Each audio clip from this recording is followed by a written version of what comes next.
আজ আপনাদের সাথে শেয়ার করব ডিমের কোরমা রান্না। আর টোটালি এটা ডিমের হচ্ছে একদম দুধ আর ডিমের প্রথমে কিছুটা তেল দিয়েছি, পেঁয়াজ বেরেস্তা করে রেখেছিলাম আগে থেকে। তারপরে দিয়েছি হালকা করে পেঁয়াজ বাটা, তারপরে একটু গরম মশলা দিয়ে তেলের উপর কিছুক্ষণ নেড়ে বাদাম বাটা, আদা বাটা, রসুন বাটা আর হালকা একটু পেঁয়াজ বাটা দিয়ে এই মশলাটা সুন্দর করে কষিয়ে নিতে হবে অনেকক্ষণ ধরে।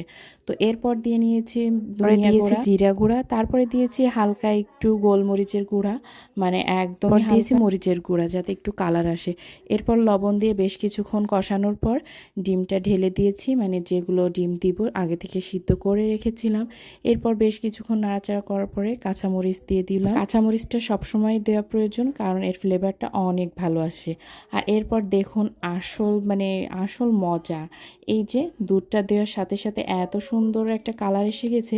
তারপরে দিয়েছি হালকা পরিমাণ চিনি, এরপরে দিয়ে নিয়েছি লেবুর রসটা একদম শেষে দিতে হবে যাতে দুধটা কেটে না যায়। এরপর পেঁয়াজ বেরেস্তা দিয়ে দিব। পেঁয়াজ বেরেস্তা দেওয়ার পরপরই চুলার জালটা নিভিয়ে দিতে হবে, কারণ এটা একদম মাখো মাখো হয়ে যাবে আর খেতেও বেশ স্বাদ লাগবে। তো কেমন হলো কমেন্ট করে জানাবে।